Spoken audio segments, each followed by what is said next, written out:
आज हम regular verbs के बारे में कुछ मजीद जानेंगे। पिछले वीडियो में हमने रेगुलर वर्ब्स के बारे में जाना।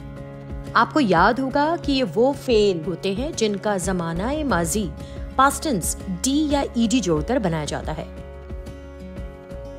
इस वीडियो में क्या है? इस वीडियो में हम रेगुलर वर्ब्स को जुमलों में इस्तेमाल करना सीखेंगे। चलिए कुछ जुमलों को सिंपल प्रेजेंट और सिंपल पास्ट में देखते हैं। She walks to school every day। ये जुमला प्रेजेंट टेंस में है। इसका पास्ट टेंस होगा She walked to school yesterday।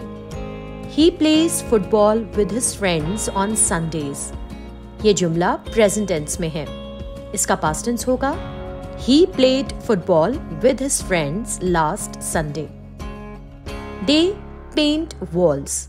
ये जुमला प्रेजेंट टेंस में है। इसका पास्ट टेंस होगा They painted the walls। I cook dinner for my family every night। ये जुमला प्रेजेंट टेंस में है। इसका पास्ट टेंस होगा I cooked dinner for my family last night। I carry my bag everywhere। ये जुमला present tense में है। इसका पास्ट टेंस होगा I carried my bag everywhere। She watches TV after dinner every day। ये जुमला present tense में है।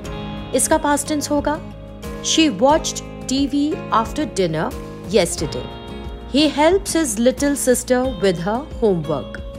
ये जुमला प्रेजेंट टेंस में है। इसका पास्ट टेंस होगा He helped his little sister with her homework।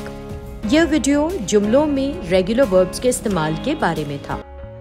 उम्मीद है कि आपको मिसालें समझ में आई होंगी। ऐसे रेगुलर वर्ब्स का इस्तेमाल करते वक्त समझ कर बोलें। जब दूसरे लोग इन्हें अपनी बातचीत में इस्तेमाल करें तब गौर से सुनें।